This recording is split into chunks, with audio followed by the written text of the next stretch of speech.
رحم الله من قرأ الفاتحة. بسم الله.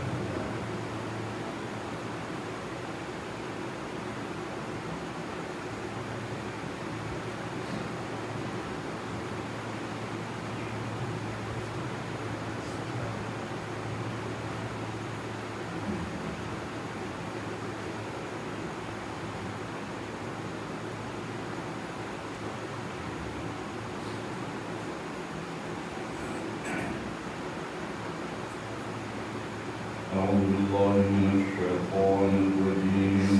بسم الله الرحمن الرحيم. الحمد لله الذي هدانا لهذا وما كنا لنهتدي لولا أن هدانا الله. لقد جاءت رسل ربنا بالحق. الصلاة والسلام والتحية والإكرام على سيدنا ومولانا حبيب قلوبنا وطبيب نفوسنا وشفيع ذنوبنا بالقاسم محمد. اللهم صل على محمد وآل محمد. صالح الطيبين الطاهرين المعصومين المظلومين واللعنة الدائمة الباقية على أعدائهم أجمعين. أما بعد فقد قال الله تبارك وتعالى في كتابه المبين وهو أصدق القائلين وقوله الحق. بسم الله الرحمن الرحيم. وإذ ابتلى إبراهيم ربه بكلمات فأتمهن قال إني جاعلك للناس إماما. اللهم صل على محمد وآل محمد. نظارنے نزول کی طلب ایام ازا بالخصوص اشہر اولا بڑی ہی تیزی کے ساتھ گزرتا ہے. دیکھتے ہی دیکھتے آج 8ویں کی رات آ گئی. فکریہ اتاری ادا نہ ہو سکا. کوتاہیاں اور غلطیوں کا اعتراف ہوتی ہے. ان کے جگہ ہم سب پر مسلسل نظر جمائے ہیں. خلوص کے ساتھ عزاداری کو برپا کرنا ہے اور ساتھ ہی عزاداری مظلوم کربلا کیا ہے، اس سے کیسے کیسے فائدے حاصل ہوئے، اس کی طرف بھی توجہ دینا ہے. صرف اور صرف یہ ایام رونے اور رلانے کے لیے نہیں ہے، بلکہ اس بخش کے ذریعے اپنے دلوں کو اہل بیت اطہار کی محبت کے لیے خاص کر دیا جائے اور دعا یہ کرتے ہوئے اٹھیں کہ یہ محبت و مودت اور زیادہ ہو. ساتھ ہی مقصد مظلوم کربلا بھی ہماری نظروں میں واضح اور اجاگر ہوتا جائے.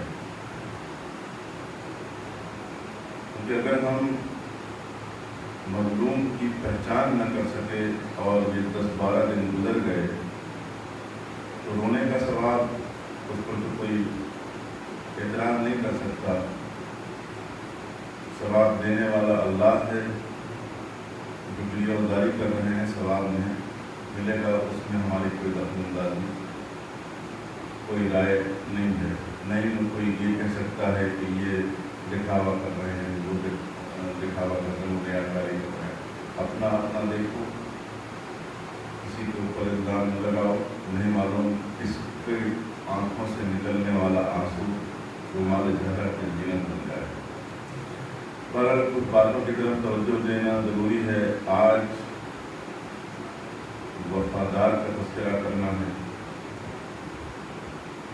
امامت کی صحیح اتباع اور اطاعت کیا ہوتی ہے، اس اطاعت شعار و اطاعت گزار کا تذکرہ کرنا ہے. جس نے زمانے کو در سے وفا دیا اس عباس کا تذکرہ کرنا ہے کہ آج تک کوئی ایسی وفا پیش نہ کر سکا جو آقا ابوالفضل عباس نے پیش کی.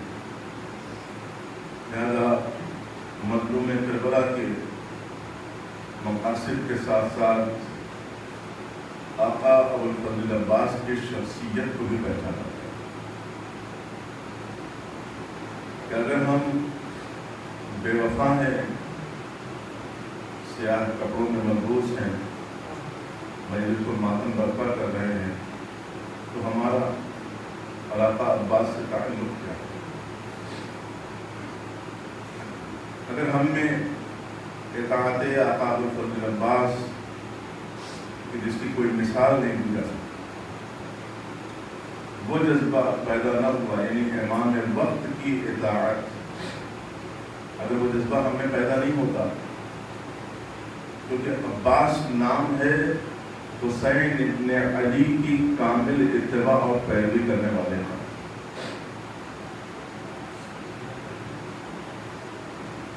آقا عباس نام ہے، علامت ہے، ایک پہچان ہے کہ دیکھو اپنے امام کی کیسے اطاعت کی جاتی ہے، کس طریقے سے ان کی اتباع کی جاتی ہے. آج آقا عباس کا علم اٹھے گا، لیکن آقا عباس کا علم بے وفا ہاتھوں پہ اچھا نہیں لگے گا،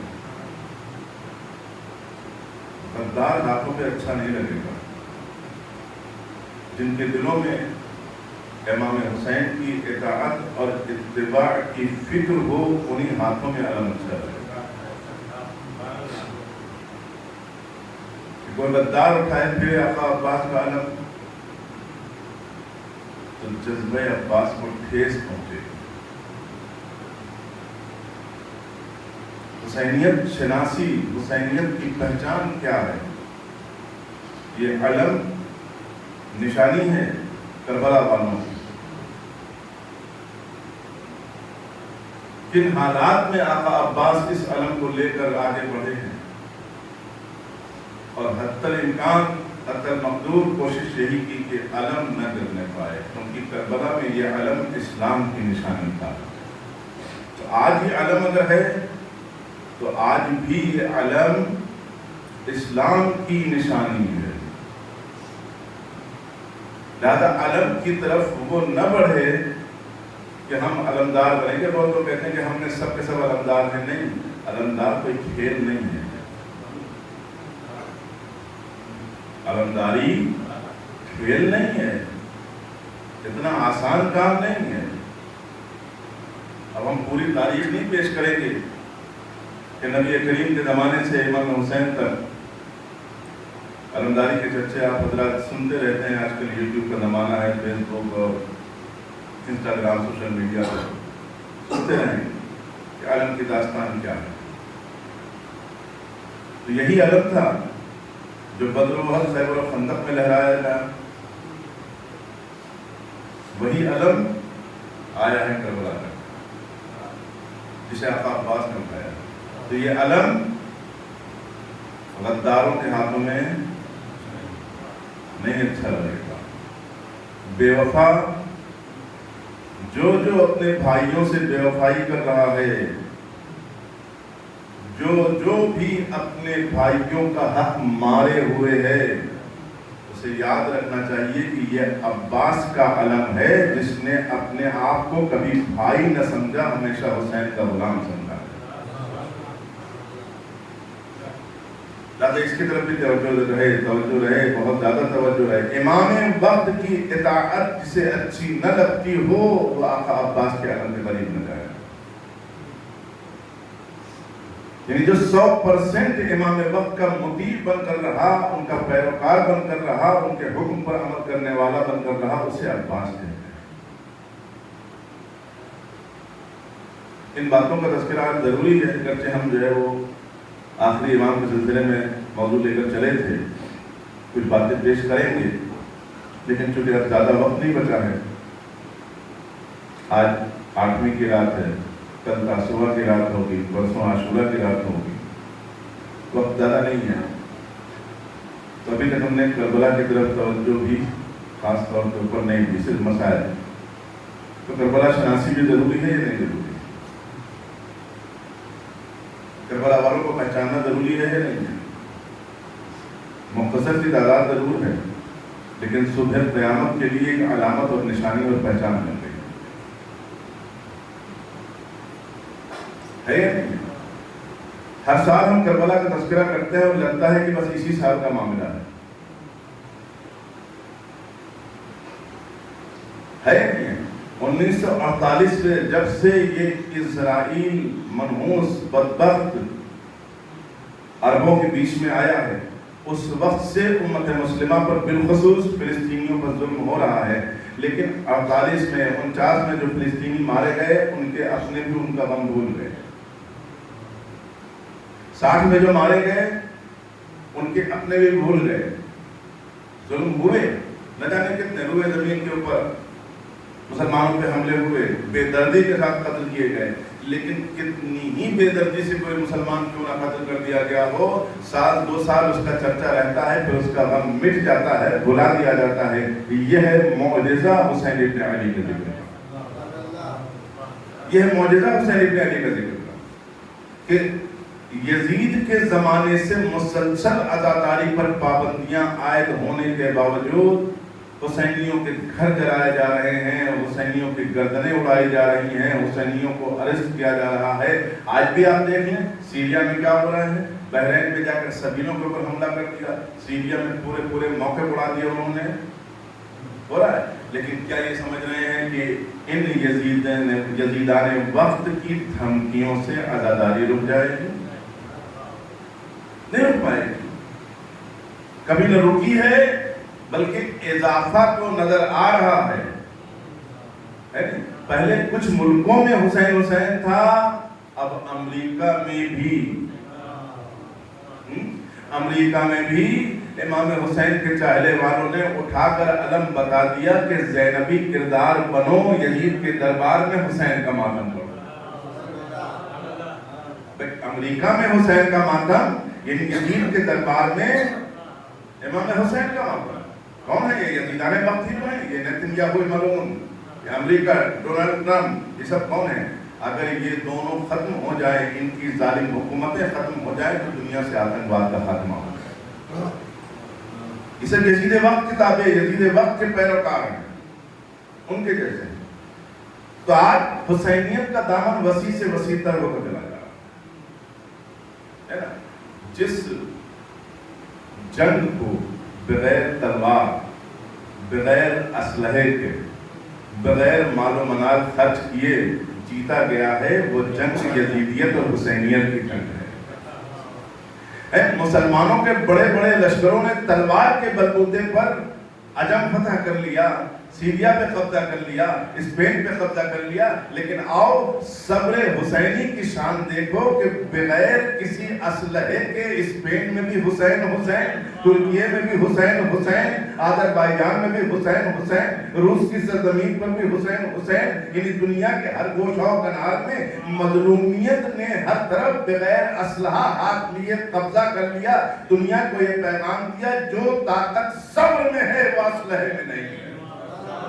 سلوات پڑھنے پر محمد و آل محمد۔ اللہم صلی علی محمد و آل محمد۔ حسینیت زندہ باد، حسینیت زندہ باد، یزیدیت مردہ باد، یزیدیت مردہ باد، نعرہ حیدری یا علی۔ تو غور کریں آپ، یہ حسینیت ہے، یہ کارواں صبر کے ساتھ آگے بڑھا ہے، صبر کے ساتھ ہم آگے بڑھیں۔ ظلم ہمیں پسند نہیں، نہ ظالم ہمیں پسند ہے۔ ہم نے جناب آدم سے لے کر آج تک کسی ظالم کو پسند نہ کیا. ہم نے ہمیشہ مظلوم کا ساتھ دیا. ہم مظلوم بن کر رہے. دنیا نے دیکھا کہ ظالم ہار گیا, مظلوم جیت گیا. لہذا مظلوم بن کر رہو, کہیں مزاج میں ظلم کی آہٹ بھی نہ آنے پائے. ائمہ طاہرین علیہ السلام کا درس کیا ہے؟ مظلومانہ زندگی ہے کہ نہیں ہے؟ آپ اگر غور کیجیے, اٹھائیے تاریخ, مولا علی کی زندگی, رسول اللہ کی زندگی. رسول اللہ کے اوپر کتنے کنکر پتھر مارے جاتے تھے, راہوں میں کانٹے بچھا دیے جاتے تھے. آپ نماز پڑھتے تھے تو اونٹ جو ذبح ہوتا ہے تو اس کے جو ہاتھ اوجڑی ڈالی جاتی تھی حضور کے اوپر. جناب فاطمہ رو رو کر آپ کو صاف کرتی تھی, وہ گندگی ہٹاتی تھی. لیکن کیا ہاتھ قبضہ شمشیر پر گیا؟ کوڑا پھینکنے والی کوڑا پھینک رہی ہے, رسول اللہ نے کیا جواب دیا؟ آگے بڑھ جائیے. مولا علی جب رسول اللہ اسلام کی بات آئی تو علی نے تلوار نکال لی. لیکن جب علی کی خود کی بات آئی, تو کیا ہوا؟ صبر کا دامن ہاتھ سے نہیں جانے دیا. آپ بتائیں, مولا کائنات کی زندگی میں یزید کے بابا نے, معاویہ نے کتنی لعنتیں مولا علی پر فرمائی؟ کیا مولا علی نے جواب دیا؟ نہیں. جب تک کہ مقابل نہ آ گیا دشمن تلوار لے کر, تب تک کہ جواب نہ دیا. امام حسن کی زندگی دیکھیں بھائی, صلح امام حسن اٹھا کر دیکھ لیجیے کہ جو وہاں شرائط لکھے جا رہے تھے, ان شرائط میں جب معاویہ اور امام حسن علیہ السلام میں شرطیں ہو رہی تھی, صلح ہو رہی تھی, شرائط لکھے جا رہے تھے, تو ان شرطوں میں ایک شرط امام حسن نے رکھی تھی کہ میرے بابا علی بن ابی طالب پر جو تبرہ ہو رہا ہے, جو لعنت ہو رہی ہے, اسے مٹنا ہوگا, ختم کرنا ہوگا. 70,000 ممبروں سے معاویہ نے حکم دیا تھا کہ علی کو گالی دو, علی کو برا کہو, علی پہ لعنت کرو, ہو رہی تھی. جمعے کے خطبے میں مولا علی کے بارے میں ہو رہا تھا. لیکن امام حسن, اب آپ ذرا غور کیجیے, امام حسن اس وقت اکیلے تھے. جنگ صفین میں صفوں پہ صفیں پلٹنے والے عباس امام حسن کے ساتھ تھے. کرتے تذکرہ تھوڑا سا ایسا بات میں محمد وآل محمد.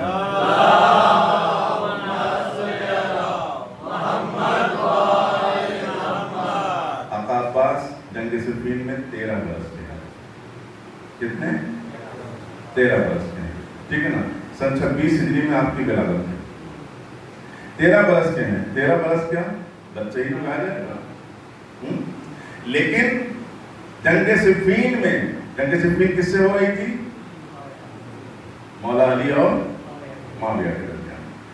معاویہ کا لشکر کتنا ہے؟ 1,20,000. مولا علی کا لشکر کتنا ہے؟ 80,000. رقہ جو لوگ زیارت پہ گئے ہوئے ہیں سیریا, انہوں نے دیکھا ہوگا کہ رقہ میں جہاں پہ جناب عمار یاسر کا مقبرہ ہے, جہاں پہ اویس قرنی کا مقبرہ ہے, آمنے سامنے, ادھر عمار یاسر, ادھر اویس قرنی کا. اور جناب عمار یاسر کے قبر کے مقبرے کے پیچھے بہت بڑا کھلا ہوا میدان ہے. وہ پورا میدان جنگ صفین ہے, جو میدان جنگ تھا, جو میدان جنگ تھا. اب آقا عباس کتنے کے ہیں؟ 13 سال کے. 1,20,000 کا لشکر ادھر ہے, 80,000 کا ادھر ہے, ٹھیک ہے نا. مقابلہ ہے, جنگ جاری ہے. یہاں تک کہ ایک مرتبہ یہ ہوا کہ آپ اپنے لاڈلوں کو, حسن و حسین کو جنگ کی ضرورت نہیں بھیجتے ہیں. امام حسین نکلنے کی تیاری کر رہے ہیں. امام حسین میدان جنگ میں جانے کی تیاری کر رہے ہیں تو راوی کہتا ہے کہ ایک بجلی چمکی, اور ایک بجلی چمکی, اور تھوڑی دیر بعد کیا دیکھا کہ میدان میں کوئی مجاہد پہنچ گیا. وہ کون ہے؟ کہیں میرا آقا حسین, یہ میدان میں جائے. اور غلام دیکھتا رہے, نہیں, پہنچ گئے. زبردست جنگ کیا, زبردست جنگ کیا. جنگ صفین کے بہت سے واقعات ہیں کہ جب معاویہ اور اولیاس نے کہا کہ علی لڑ رہے ہیں, لگتا ہے علی لڑ رہے لگتا ہے. تو کہا ایسا کرو کہ سارے لشکر سے کہو کہ ایک ایک کر کے نہیں ایک ساتھ حملہ کر دیں. اگر کوئی اور ہوگا تو بھاگے گا, علی ہوں گے تو پھر بھی مقابلہ کریں گے. سارے لشکر نے مل کر حملہ کر دیا, لیکن یہ مجاہد پیچھے نہیں ہٹا, پوری طریقے سے مقابلہ کرتا رہا. تو بھگدڑ مچنے لگی کہ علی آ گئے میدان میں. سب سمجھے کہ علی لڑ رہے ہیں. اب جب بھگدڑ مچی تو پھر مولا علی نے گھوڑا دوڑایا اور میدان میں آ کر نقاب اس سے پلٹی, کہا یہ علی نہیں ہے, علی کا بیٹا عباس ہے. علی نہیں ہے, علی کا بیٹا عباس ہے. انہوں نے یہاں تک کہ اسی میں لگا کہ تھوڑا سا آقا عباس کی فضیلت بھی آج کیونکہ ان کے علم اٹھیں گے تو سمجھو کہ آقا عباس کتنی شجاعت اور بہادری کے مالک تھے. 13 سال کا سن تھا وہ, نہ کہتے نوسکھیا ہے, پتہ نہیں تلوار کو کیسے گھمائے گا, لیکن نہیں, شیر کے گھر میں بچہ شیر ہی پیدا ہوتا ہے نا. پر واقعات بہت ہیں, وقت بہت کم ہے. تو آقا عباس کے سلسلے میں جو باتیں ہم پیش کر رہے ہیں وہ صرف اس لیے نہیں کہ آقا عباس کا معاملہ ہے, نہیں. ہم نے شروع کی تھی بات کہاں سے, کہ امام حسن اور حکومت کس کی ہے, معاویہ کی ہے. 70 برسوں سے مولا متقیان کے اوپر حضرت علی علیہ السلام کے اوپر تبرہ ہو رہا ہے, برا بھلا کہا جا رہا ہے, گالیاں دی جا رہی ہیں. امام حسن صبر کر رہے ہیں یا نہیں کر رہے ہیں؟ آپ کی ذمہ داری کیا بنتی ہے؟ اگر امام کی اطاعت آپ کو کرنا ہے تو اگر کوئی آپ کو لعنتی لکھ دے تو امام حسن اور حسین کی سیرت یہ کہہ رہی ہے صبر سے کام لینا, صبر سے کام لینا, اختلاف پیدا نہ ہونے پائے. تعزیہ دار آپس میں الجھیں گے, دشمن اسلام مسکرائے گا. یاد رکھنا, تعزیہ دار اپنے آپس میں ایک دوسرے کو ماریں گے. آپ یہاں آ کر کہیں گے میں نے یوں مار دیا, وہ کہیں گے وہاں میں نے یوں مار دیا, وہ کہیں گے کہ دونوں لڑ گئے. سمجھ رہے ہو نا, چاہے ہم چوٹ کھائیں یا تمہیں چوٹ پہنچائیں, خبردار کبھی لڑائی کا راستہ انتخاب نہ کرنا. اس لیے کہ رسول کی, مولا علی کی, امام حسن کی, امام حسین کی سیرت یہ ہے جب تک کہ دشمن نے حملے کا آغاز نہیں کر دیا ہے تب تک کہ جواب نہیں دیا گیا. ایران دیکھ لیجیے, جب تک کہ ادھر سے حملہ نہیں ہو جائے گا اپنی طرف سے حملے کا آغاز نہیں ہوگا. ہے نا سیرت. ایران نے جتنے بھی حملے کیے, ایران کے اندر تو کئی سو شہید ہو گئے, ابھی جو اسرائیل اور امریکہ کا ہوا, لیکن ایران کے حملے میں کتنے عام ناگرک اسرائیل کے مارے گئے. اس لیے کہ ایران صرف اور صرف ملٹری بیسز کے اوپر ہے نا, دشمن کے ٹھکانوں کے اوپر کہ جس سے وہ مسلمانوں کو نقصان پہنچا سکتے ہیں, ان بیسز کے اوپر حملہ کر کے انہوں نے بتایا کہ رسول اور علی کے طرز حکومت اور طرز جنگ کے اوپر ایران چل رہا ہے کہ بغیر جس نے کوئی گناہ نہیں کیا ہے اس کو ہم نہیں ماریں گے, ماریں گے ملٹری کو ماریں گے, ماریں گے ظالم نتنیاہو کے گھر پہ ماریں گے. یہ فرق ہے. کیوں ہے فرق دوسروں میں؟ اس لیے کہ جو مکتب علی سے وابستہ ہے, جو مکتب رسالت النبوت سے وابستہ ہے, وہ کبھی نہ حملے میں پہل کرے گا اور نہ ہی بے گناہوں کو قتل کرے گا. بے گناہوں کو قتل نہیں کرے گا, ورنہ کیا ایران نہیں سہ سکتا تھا کہ عام شہریوں کے گھروں کے اوپر جو ہے وہ گرانا شروع کر دیں, پتہ نہیں کتنے مارے جاتے, لیکن نہیں.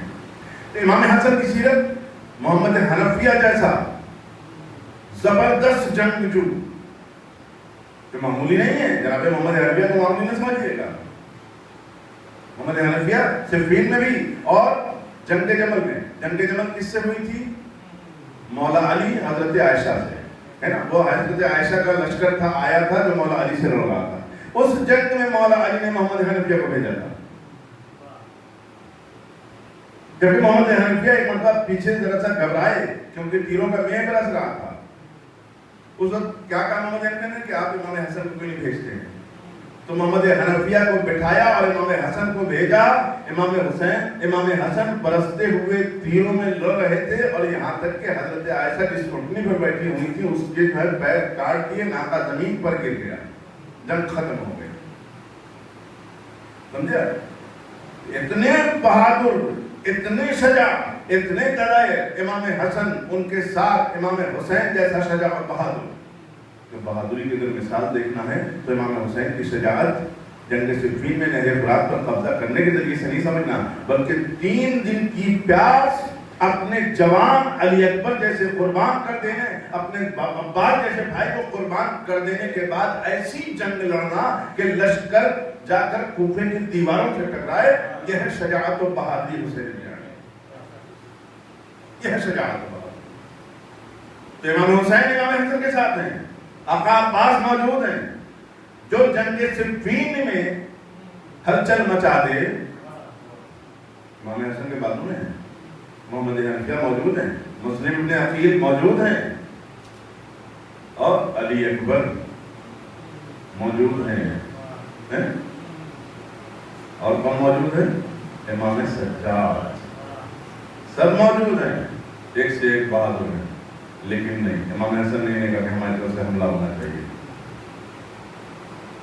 معاویہ کی طرف سے مسلسل لڑائی کا سلسلہ جاری ہے، لیکن امام حسن نے حکم نہیں دیا حملے کا، نہیں یہ کہا کہ تم بھی پلٹ کر گالیاں دو، کیونکہ اسلام کا یہ سبق ہی نہیں ہے کہ گالی کے جواب گالی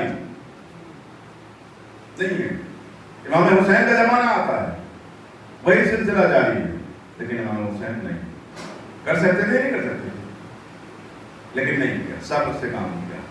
اب آپ کو بس ہم یہ سلسلہ ختم ہو رہا ہے، بتا دیں کہ کب تک مولا علی پر تبرہ ہوا۔ بنو امیہ کا خلیفہ عمر ابن عبدالعزیز، تاریخ اٹھائیے دیکھیں، شیعہ سنی ساری تاریخیں دیکھ رہے ہیں۔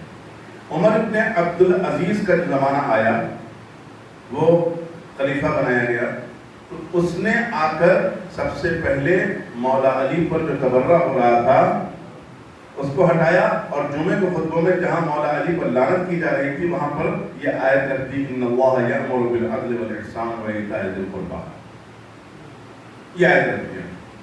اس کے بعد پھر مولا علی کے اوپر لعنت تان گالی گفتاری جو ہو رہی تھی وہ بند ہو گئی، لیکن اس کا ایک سبب بتاتے ہوئے چلے۔ عمر ابن عبدالعزیز شاگرد تھا ایک اہل بیت کے چاہنے والے استاد کا، اس وقت پہ یاد کر لیں، اہل بیت کے چاہنے والے استاد عبدالعزیز ان کا شاگرد، قرآن دینی تعلیم یہ سب لے رہے تھے وہاں پر۔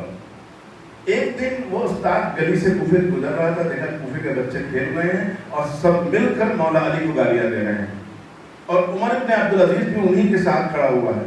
انہوں نے چپکے سے اشارہ کیا، ادھر آؤ بیٹا، کیا آپ معلوم ہے کہ علی کون ہے، کیا مرتبہ ہے ان کا، سمجھایا۔ تو اس کے بعد پھر عمر ابن عبدالعزیز نے بچپنے میں ہی استاد کے سامنے توبہ کر لی کہ نہیں، اب میں کبھی بھی ان بچوں کے ساتھ علی کو برا نہیں کہوں گا۔ وہ بچپنے کی تعلیم کا اثر تھا کہ اتفاق سے جب خلافت ملی تو سب سے پہلا کام یہ کیا کہ مولا علی کو جو تبرہ ہو رہا تھا اسے ختم۔ اب آپ سمجھ رہے ہیں نا، اب یہ تمہاری مرضی ہے کہ تم علی والے بنو یا جس نے علی پر گالیاں پڑھوائی ہیں اس کے والے بنو۔ ہمارے پاس اللہ نے جو ہمیں عقل دی ہے وہ صاف صاف فیصلہ کرتی ہوئی کہہ رہی ہے کہ علی حق پر ہیں، علی حق کے ساتھ ہیں، حق علی کے ساتھ ہے، جدھر جدھر علی جائیں گے حق ادھر ادھر جائے گا، تو ہم تو علی کے ساتھ رہیں گے، علی کو برا بھلا کہنے والے کا ساتھ نہیں دے سکتے۔ یہ ہمارا اپنا عقیدہ اور نظریہ ہے۔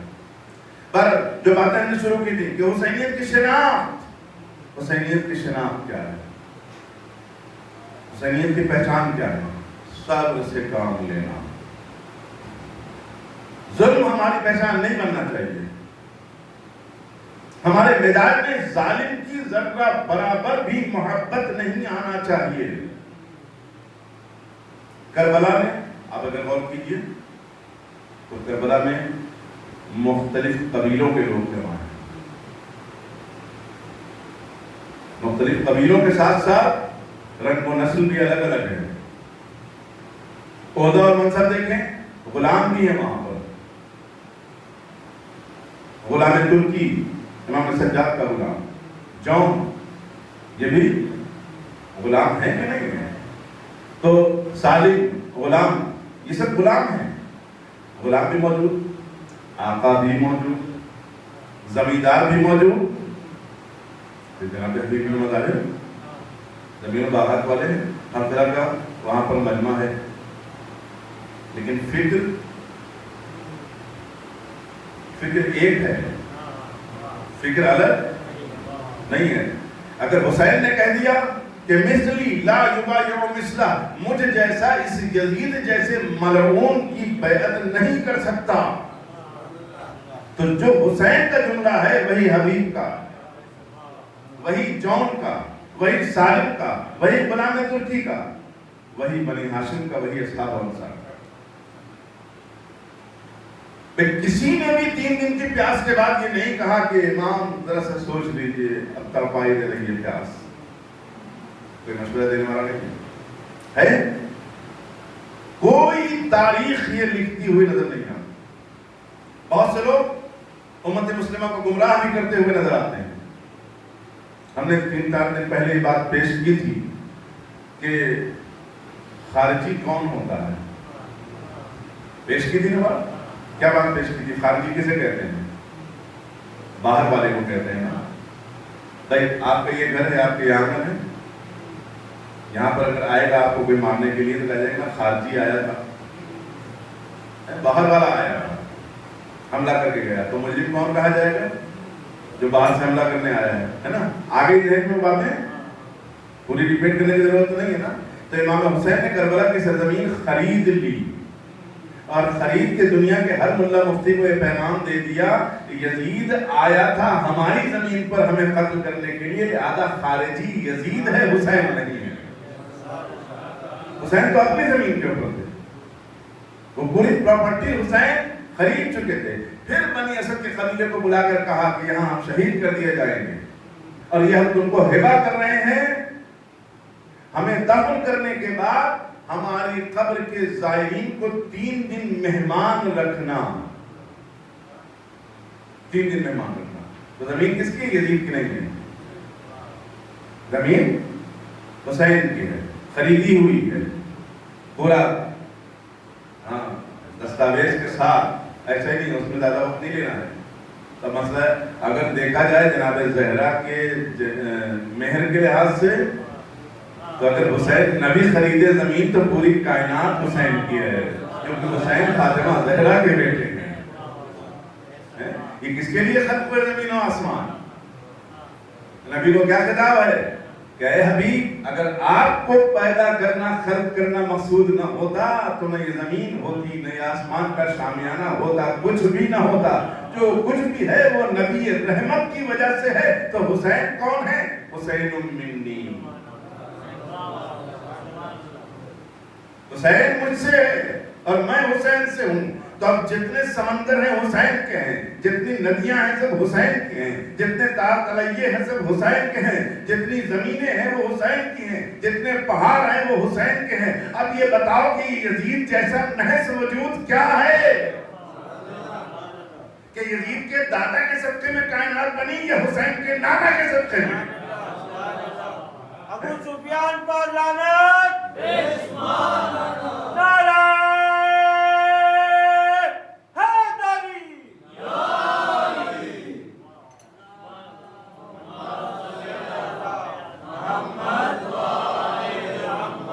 یہ شجرہ طیبہ، یہ طیب و طاہر افراد، قرآن جن کا قصیدہ پڑھا، تو جو کچھ بھی محمد کا ہے وہ سب حسین کا ہے، کیونکہ حسین نواسے ہیں، تو نانا کی میراث تو ملے گی ہی نا، نہیں ملے گی؟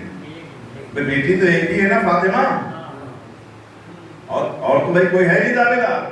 تو جب فاطمہ کے بیٹے ہیں حسن و حسین تو یہ سب کچھ ان کا ہے۔ تو آپ سمجھے نا؟ کیا سمجھے؟ اگر محمد کی انگلی اٹھے چاند 2 ٹکڑے ہو جائیں تو وہ انا من حسین، یعنی حسین کے اندر بھی تاثیر وہ موجود ہے یا نہیں ہے؟ جب سب کچھ اللہ نے محمد کو دے دیا تو اب اگر حسین کسی کو زندہ کر دے یا حسین کسی بیمار کو شفا دے دے تو تعجب نہ کرنا، جو تعجب کرے گا وہ عیسائیوں کے سامنے ہار جائے گا۔ کیوں ہار جائے گا؟ کیوں ہار جائے گا؟ اس لیے کہ عیسیٰ مردے کو زندہ کرتے ہیں، تعجب کی کوئی بات نہیں، بیمار کو لا علاج مریض کو شفا دیتے ہیں تو تعجب کی کوئی بات نہیں، اور حسین جو فخر عیسیٰ، اگر عیسیٰ مردے کو زندہ کر سکتے ہیں تو حسین وہ ہے کہ جس کے باپ نے ٹھوکر مار کے مردوں کو زندہ کر کے بتایا، اے عیسائیوں، مسلمان تم سے افضل ہے، تم مسلمانوں پر کوئی فضیلت نہیں رکھتے۔ ایک صلوات پڑھنے پر محمد و آل ہے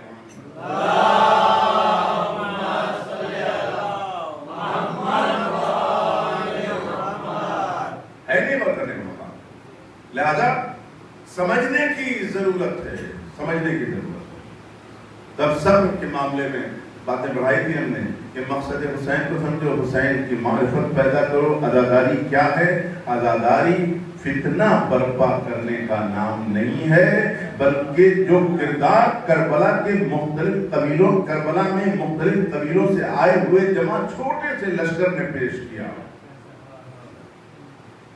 چھوٹے سے لشکر نے جو کردار پیش کیا، یہ دنیا کے ایک عجیب لشکر ہے بھائی، جہاں مختلف قبیلے ہی نہیں ہیں، ہاشمی اور غیر ہاشمی ہی نہیں ہیں، جہاں بوڑھا سپاہی بھی موجود ہے، جہاں جوان بھی موجود ہے، جہاں 6 مہینے کا مجاہد بھی موجود ہے۔ عجیب لشکر جمع کیا ہے حسین نے، دنیا کا بے مثال لشکر۔ ہے کوئی دنیا کا ایسا لشکر کہ جہاں 6 مہینے کا ننھا وہ بھی مجاہد ہو، 13 سال کے بچے مجاہد ہو، 8-9 سال کے بچے وہ مجاہد ہو؟ کوئی لشکر ایسا نہیں ہے جو کربلا کے میدان میں۔ اس سے یہ ظاہر ہوتا ہے حسین جنگ کرنے نہیں آئے تھے، جنگ مسلط کی گئی۔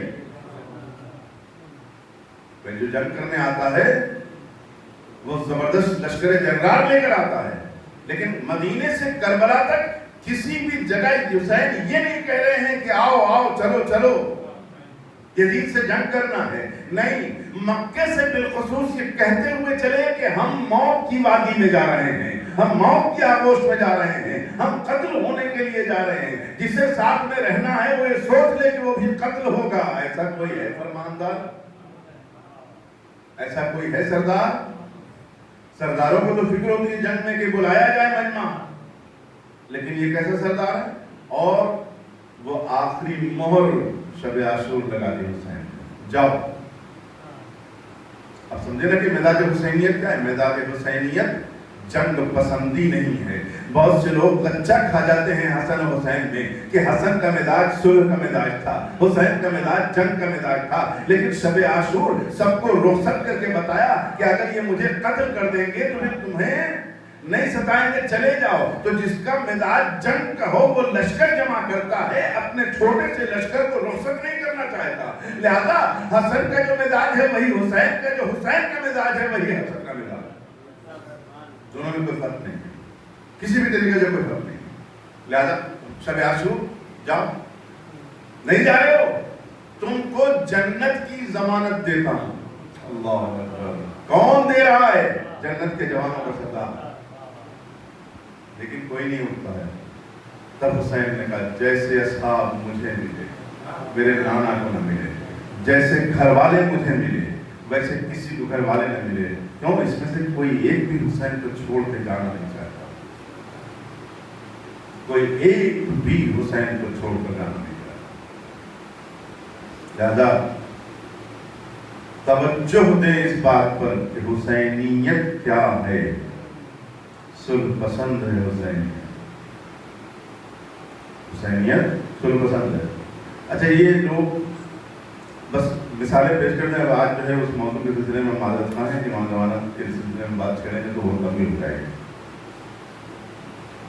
وقت ہو گیا ہے کافی۔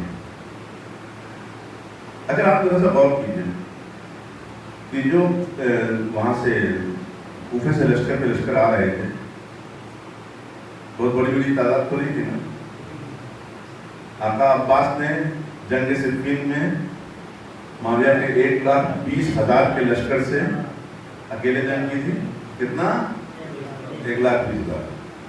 اگر یہ کہیے کہ 2-3 دن جنگ ہو رہی ہوگی تو کچھ مارے بھی گئے ہوں گے، تب بھی 1,00,000 سے اوپر ہی ہو۔ تو عباس کون ہے؟ لاکھوں کا اکیلا مقابلہ کرنے والا ہے نا، ثابت ہے۔ محمد حنفیہ مدینے میں رہ گئے، مسلم کوفے میں شہید ہو چکے ہیں۔ امام سجاد کو امر حکم امامت سے مریض کر دیا گیا تاکہ امامت باقی رہ سکے. ٹھیک.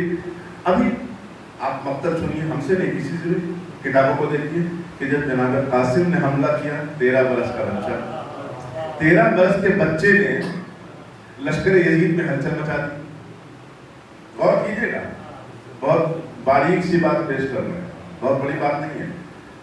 اتنے چھوٹے چھوٹے بچوں نے, اور محمد جناب زینب کے دونوں لاڈلے, جب دونوں ایک ساتھ گئے تو لڑتے لڑتے لڑتے لڑتے کہاں تک پہنچ گئے؟ قلب لشکر پہ, یعنی لشکر کے دل پر, جہاں پر سپہ سالار کا خیمہ ہوتا ہے. کس کا خیمہ تھا؟ عمر سعد کا خیمہ. عمر سعد کے خیمے پر اون محمد نے نیزہ مار کر کہا کہ میرے ماموں حسین کا مقابلہ بعد میں کرنا, پہلے پھانچوں سے نپٹ لیں. اب سمجھ رہے نا کہ حسین کے سپاہی کیسے ہیں؟ اگر حسین جنگ پسند ہوتے, خون خرابہ حسین کے مزاج کو پسند ہوتا, قتل کر دینا حسین کا مزاج ہوتا, تو یہ جو 2000 کا لشکر آیا, یہ 4000 کا لشکر آیا, یہ 5000 کا لشکر آیا, اگر یہ عباس و قاسم اور محمد راستہ روک کے کھڑے ہو جاتے تو کربلا میں کسی کی انٹری بھی نہ ہو پاتی.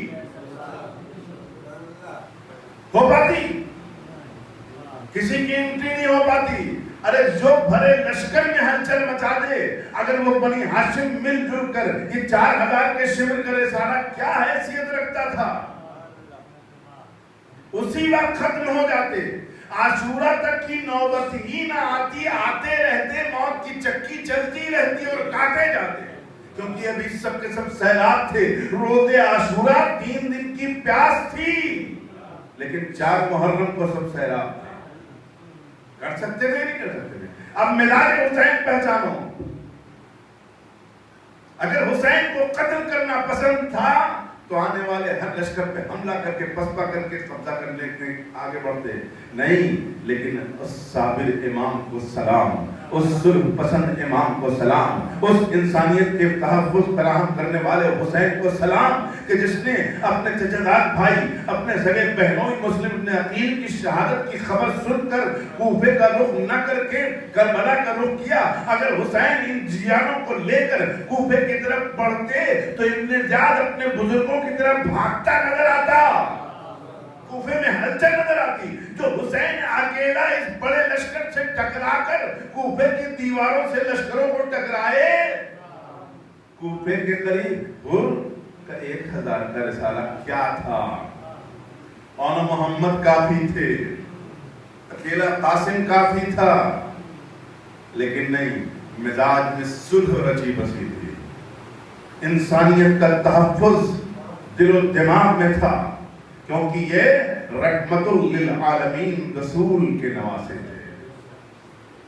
آپ سمجھے نا اس طریقے سے؟ لہذا ہم نے ایک تجزیہ اسی لیے آپ کے سامنے پیش کیا ہے کہ حسینیت کے مزاج کو پہچانو. یہاں قتل و غارت گری نہیں ہے, یہاں صلح کا پیغام دیا جا رہا ہے. ورنہ جو علم امامت ہے اس کے لحاظ سے حر کے رسالے کو ایک قطرہ پانی نہ دیا جاتا. تم آئے ہو راستہ روکنے, مر جاؤ پیاس سے, لیکن حر کے پورے لشکر کو 1000 سپاہیوں کو حر سمیت پانی پلا کر حسین نے پیغام دیا.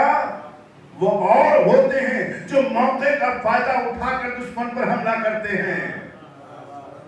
ہمیں تو انسانیت کا پیغمبر بنا کر بھیجا گیا ہے. پیغمبر سے مراد وہ نبی نہیں, پیغمبر یعنی میسنجر ہے نا, بنا کر بھیجا گیا ہے. تو ہم تو امن عالم چاہتے ہیں, یہ یزید ہے جو فتنہ پھیلانا چاہتا ہے. ہم تو انسانیت کو, مسلمانوں کو قتل ہونے سے بچانا چاہتے ہیں, ورنہ مسلم کو اکیلے نمائندہ بنا کر نہ بھیجا جاتا, مسلم کے ساتھ ایک لشکر کر دیا جاتا. کیوں لشکر کر دیا جاتا ہے؟ ایک سوال پڑھنے میں محمد والے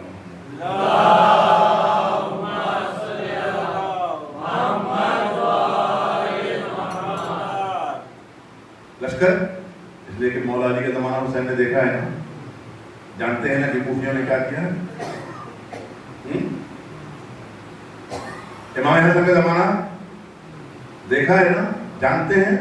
بلکہ مدینے میں امام سے یہ کہا جا رہا تھا کہ ارے کوفہ یہ آپ نے اپنے بابا کا زمانہ نہیں دیکھا, اپنے بھیا کا زمانہ نہیں دیکھا ہے نا.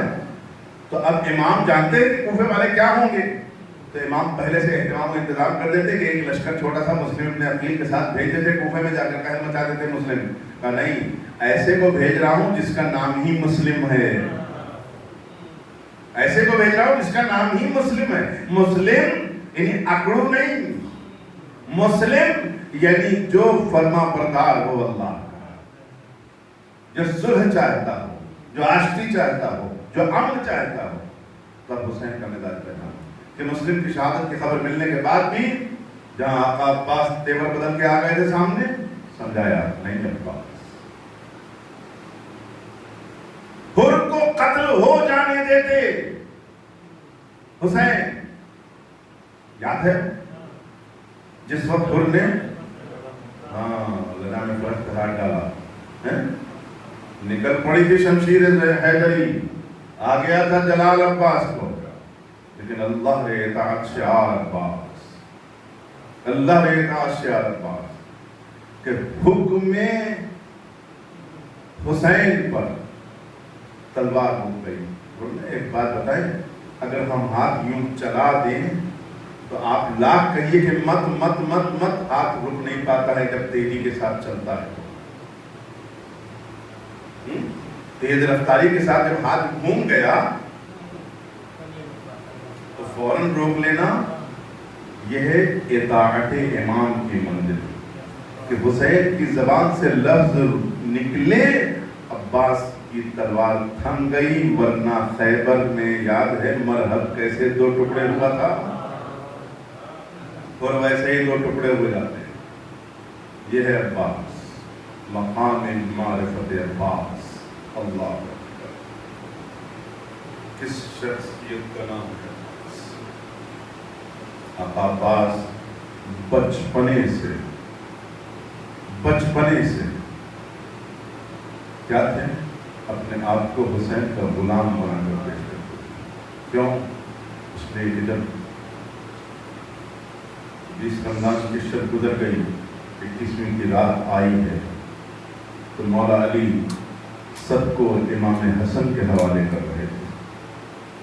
لیکن جب ام البنین روئی ہیں تو ایک طرف آقا عباس کو بلایا ہے، ایک طرف حسین کو، اور عباس کا ہاتھ حسین کے ہاتھ میں دیا اور کا بیٹا عباس حسین کو پیار، حسین عباس کا پیار کرتا، ہاتھوں میں ہاتھ لے دیا.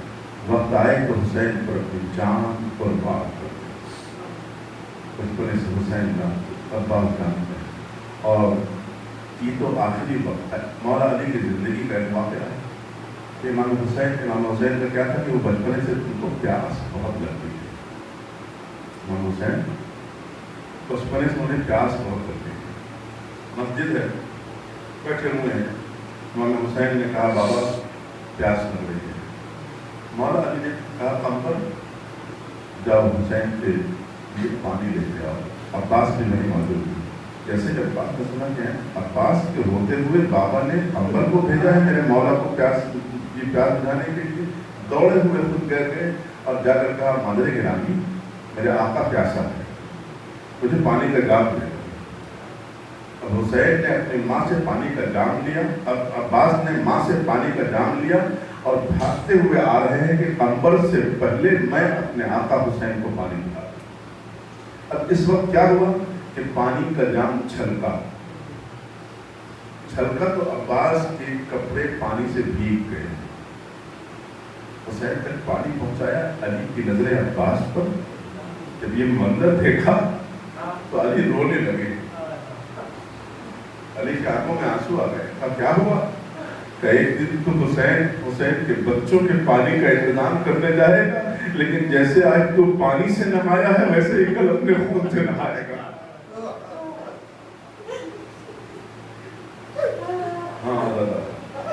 عباس بچپنے سے امام حسین سے اتنی اپیل کرتے تھے. اس ذات کے لیے ہم اور آپ آج جمع ہوئے. یہ کہہ سکتے ہیں کہ دنیائے انسانیت کا جو مرکز تھا اس ذات کا نام ہے عباس. آقا عباس بڑی عظیم شخصیت ہے. اللہ کربلا کے میدان میں بیویوں کو بڑی دھارس تھی کہ عباس ہے. کم سن بچے ان کی بھی تمنائیں وابستہ تھی عباس سے. آقا حسین عباس کو اپنا قوت بازو سمجھتے ہیں. زینب کو اناج تھا میرا عباس ہے تو میرے سر سے کوئی گلا نہیں چھین سکتا, میرے سر سے کوئی گلا نہیں چھین سکتا. جب کربلا کے میدان میں سارے اصحاب و انصار شہید ہو گئے, بنی ہاشم گود کے پالے سب کے سب شہید ہو گئے. اب کون بچا ہے؟ آقا عباس. بعض روایات کے مطابق علی اکبر بھی باقی ہے. اب آقا عباس آتے ہیں, کہتے ہیں آقا مجھے بھی اب جنگ کی اجازت دی. تو امام نے فرمایا کہ تم تو ہمارے علم بردار ہو, تم تو لشکر کے سردار ہو, سپہ سالار. تو آقا عباس نے دائیں طرف دیکھا, بائیں طرف دیکھا. آقا آپ کو لشکر کہاں ہے جس کا میں علمدار ہوں؟ اب ظاہر سی بات ہے کہ امام سمجھ گئے کہ عباس ایسے نہیں رک پائیں گے. اچھا عباس جانا ہی چاہتے ہو میدان جنگ میں, جنگ کرنے کا ارمان ہے دل میں, ایسا کرو جاؤ. یہ العطش کی صدائے سن رہے ہیں, ہائے پیاس, ہائے پیاس. چھوٹے چھوٹے بچے, پیاس کتنی لمبی ہو چکی ہے. اللہ اکبر. بچوں کے لیے پہلے پانی کا انتظام کر دو, اس کے بعد تمہیں جنگ کی اجازت مل جائے گی. بس یہ سننا تھا. آقا عباس در خیمہ پر آتے ہیں اور آپ کی سکینہ سکینہ دوڑی ہوئی آتی ہے, قدموں سے چچا کے لپٹ جاتی ہے. چچا کے لیے یاد کیا, کہا بیٹی اپنا مشکیزہ لے آؤ, یہ آزاد آؤ. ادھر سکینہ نے یہ سنا کہ چچا مشکیزہ مانگ رہا ہے. اب سکینہ کی خوشی کی کوئی حد نہیں ہے. شاید سکینہ چھوٹے چھوٹے بچوں سے یہ کہتی جا رہی ہوں کہ بس اب العطش کی سزا نہ بلند کرنا, چچا نے مشکیزہ مانگا ہے.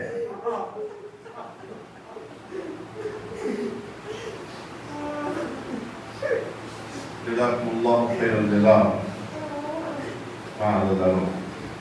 سکینہ جاتی ہیں, مشکیزہ لے کر آتی ہیں. خیمے میں یہ خبر گونج گئی کہ عباس قرآن پر جا رہے ہیں پانی کے لیے. جناب زینب نے کہا اے محفظہ جاؤ اور جا کر عباس سے کہو کہ تمہیں تمہاری بہن زینب بلا رہی ہے. فضہ آئی میرے خیمہ پر. آقا عباس کو نظر دی کہ شہزادی آپ کو یاد کر رہی. جناب زینب کے پاس آئے, نظریں قدموں پہ جمی ہوئی ہیں, اس لیے کہ آقا عباس کبھی جناب زینب کے چہرے پہ نظر نہیں کرتے تھے. یہ ادب تھا شہزادی کا.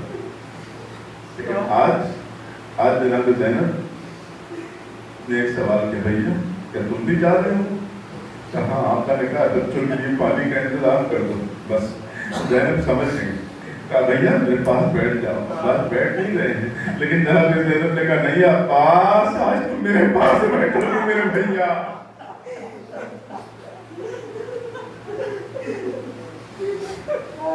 جزاکم اللہ خیر الجزا. عباس کو بلا دیا, بٹھا دیا. کہا بھیا بچپنا تھا میرا, میں بابا کے زانوں پر بیٹھی ہوئی تھی, اچانک میرے بازوؤں سے رضا ہٹ گئی. جو رضا کا سرکنا تھا تو بابا نے میرے بازو کے بوسے لے لیے. میں نے کہا بابا کبھی بھی آپ نے میرے رخساروں کے بوسے لیے ہیں, آج یہ بازوؤں کے بوسے کیوں لے لیے؟ کہے زینب ایک دن وہ آئے گا جب انہی بازوؤں میں ظلم کی رسی باندھی جائے گی, سر سے تمہاری رضا چھینی جائے گی. لیکن عباس میں ہمیشہ یہ سوچتی تھی کہ جس زینب کے 18 بھائی ہوں اس زینب کے بازو میں رسی کون باندھے گا. لیکن اب جب تم جا رہے ہو تو زینب کو یقین ہو گیا کہ بازو میں رسی ضرور باندھی جائے گی. کربلا سے شام تک تیار بدیار پھرائی جائے گی. ہاں زینب نے خدا حافظ کہا. عباس آئے, آقا سے ملا، مشق کو علم میں مانگا اور اس کے بعد چلنے لگے۔ امام نے کہا رکو عباس، علم پہ جھکایا، پرچم پہ لکھا ہوا تھا نصر من اللہ و فتح قریب، اس کو مٹایا، مٹا کر لکھا انا للہ و انا الیہ راجعون۔ مطلب کیا تھا؟ یہ ہمیشہ فتح و نصرت کی علامت بن کر جاتا تھا علم، لیکن آج حسین نے اعلان کر دیا کہ اب تو یہ عباس میرا جا رہا ہے، یہ زندہ واپس نہ لوٹے گا۔ چلے عباس، بچوں کے پانی کے انتظام کرنا۔ حملہ کیا بدر کا، فرات خالی ہوتی ہے، فرات کی بلندیوں کو طے کر کے پہنے اترنا کوئی معمولی کارنامہ نہیں، لیکن مسائل زیادہ لمبے ہو جائیں گے اگر ان باتوں اور ان باریکیوں کی طرف توجہ دلائیں۔ آقا عباس کا گھوڑا فرات میں پہنچ گیا۔ جناب عباس نے مشکیزے کو پانی میں کچھ دیر تک ڈبوئے رکھا، کچھ دیر تک مشکیزے کو پانی میں ڈبوئے رکھا۔ کیوں؟ اس لیے کہ جب 3 دن سے مشک میں پانی نہیں ہے تو وہ مشکیزہ چمڑا ہوتا ہے نا، بغیر پانی کے سوکھ جاتا ہے، اکڑ جاتا ہے۔ تو کچھ دیر تک مشکیزے کو پانی میں ڈبوئے رکھا اور اس کے بعد مشکیزہ بھرا ہے۔ پھر ایک چلو اپنے ہاتھوں میں لیا، ہاتھوں میں لے کر اپنے اسب باوفا سے کہا کہ تو پانی پی لے، لیکن اس نے کنکھیوں سے دیکھا، انہیں اشارہ کیا کہ جب تک تم نہ پیو گے تب تک میں بھی نہ پیوں گا۔ لیکن عباس جب اپنے چلوں میں پانی لے رہے ہیں تو کبھی علی اصغر کے پکڑائے ہوئے ہونٹ نظر آ رہے ہیں، کبھی اپنے بابا اپنے بھیا حسین کی پیاس یاد آ رہی ہے، کبھی سکینہ چھوٹے چھوٹے بچوں کے لیے ہوئے اللہ چلالت کی صدائیں بلند کر رہی تھی، تو منظر یاد آ رہا ہے۔ تصویر سکینہ ہو گئی، اپنے امام کی تصویر ابھری، پانی کو چلو میں لے کر پھر دوبارہ دریا میں واپس کر دیا، مشکیزہ بھرا، اب لے کر واپس آ رہے ہیں۔ بھاگی ہوئی فوجیں سمٹ آئی ہیں، لیکن نیزے کا مقابلہ کرتے ہوئے آقا عباس کس طریقے سے بڑھے کہ فوج ایک پر ایک گرتی چلی گئی اور علی کا لاڈلا میدان فرات کے کنارے سے دوبارہ میدان کربلا کی طرف آ گیا ہے۔ ہاں عزادارو، آقا عباس نیزے کے ذریعے سے مقابلہ کر رہے ہیں، تلوار ہاتھ میں نہیں ہے، بھاگی ہوئی فوجیں سمٹی ہیں، سب کا ایک ہی مشن ہے، حسین کے خیمے تک پانی نہ جانے پائے، حسین کے خیمے تک پانی نہ جانے پائے۔ یہاں تک کہ عباس آگے بڑھ رہے ہیں فوجوں کا مقابلہ کرتے ہوئے، لیکن جب ان ملائین نے دیکھا کہ یہ پانی پہنچ نہ جائے کہیں پر تو ایک ملعون نے آ کر ایک ہاتھ پر حملہ کیا، وہ ہاتھ جیسے ہی کٹا، آقا عباس نے فوراً اپنے بائیں ہاتھ میں علم اور مشکیزہ سنبھال لیا۔ ہاں عزادارو، کچھ دور آگے بڑھے تھے کہ دوبارہ نوفل کا وار ہوا، بائیں ہاتھ پر بھی حملہ ہوا، لیکن تیزی سے عباس نے علم کو اپنے گھٹنوں میں لگایا، مشکیزے کو اپنے دانتوں سے پکڑ لیا، آگے بڑھ رہے ہیں کہ کسی طرح خیمے شبیر تک پانی پہنچ جائے۔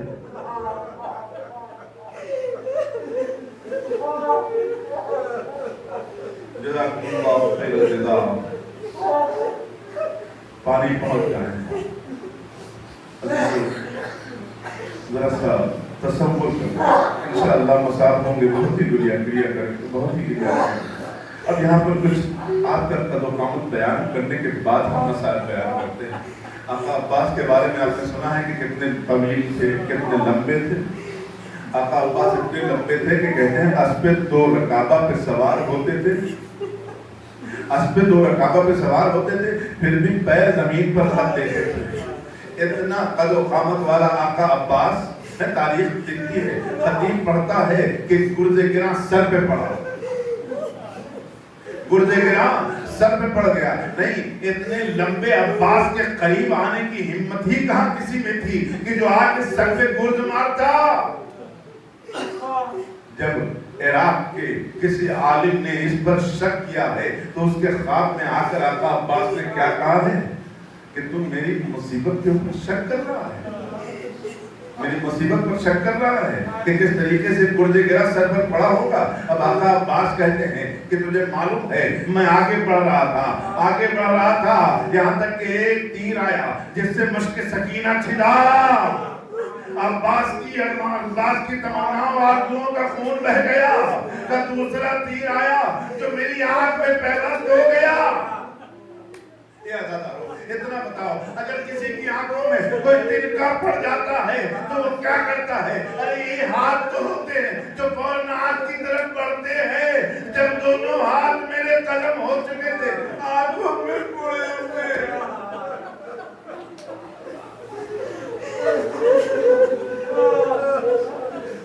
پڑے ہوئے تیر کو میں کیسے نکال پاتا؟ کہے عالم سن, جب میں اپنے سر کو کس کے جھٹکا دے چکا اور پھر بھی آنکھوں سے تیر نہ نکلا تو میں نے ایک مرتبہ سر کو چکایا, دونوں گھٹنوں سے تیر کو پھنسایا اور پھنسا کر میں چاہ رہا تھا کہ تیر نکالوں.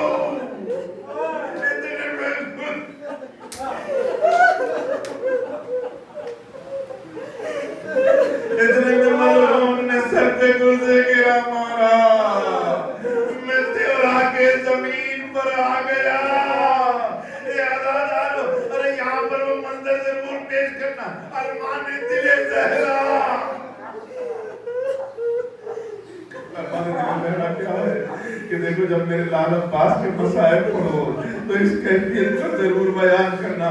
کربلا میں جو بھی شہید زمین پر آیا اس نے پہلے ہاتھوں کو دیکھا, لیکن آئے میرا عباس, ارے جب زمین پر آیا ہاتھ نہ دے, موقع پر زمین پر آیا.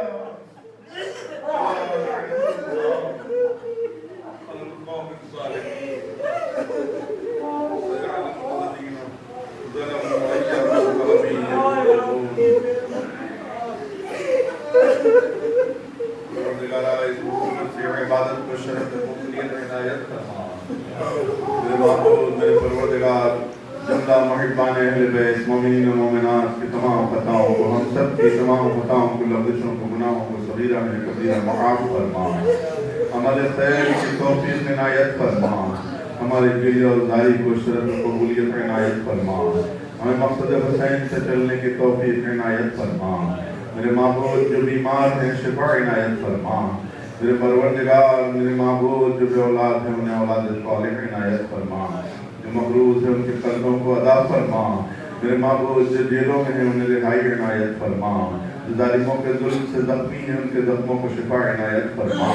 میرے معبود, میرے پروردگار, بحرین اور سیریا میں عزاداروں پہ ظلم کرنے والوں کو نیست و نابود فرما. میرے معبود, سیریا کے ظالموں کو جلد باطل جہنم فرما. اسرائیل و امریکہ کو تباہ و برباد فرما. مظلوموں کو فتح نصرت و غلبہ عنایت فرما. سربلندی عنایت فرما. انقلاب اسلامی ایران کی حفاظت فرما. میرے معبود, مراجع کرام کی حفاظت فرما. عتبات عالیات کی حفاظت فرما. جنت البقیع کی تعمیر کے اسباب مہیا فرما. میرے معبود, میرے پروردگار, اموات مومنین و مومنات کی مغفرت فرما. ان کی قبروں کو کشادہ و منور فرما. ان کی قبروں پر رحمتوں کا نزول فرما. عذاب قبر و فشار سے نجات عنایت فرما. میرے معبود, منتقم خون حسین کو اذن ظہور عنایت فرما. ہم سب کو مولا کے ناصروں میں, مددگاروں میں شمار فرما. حسین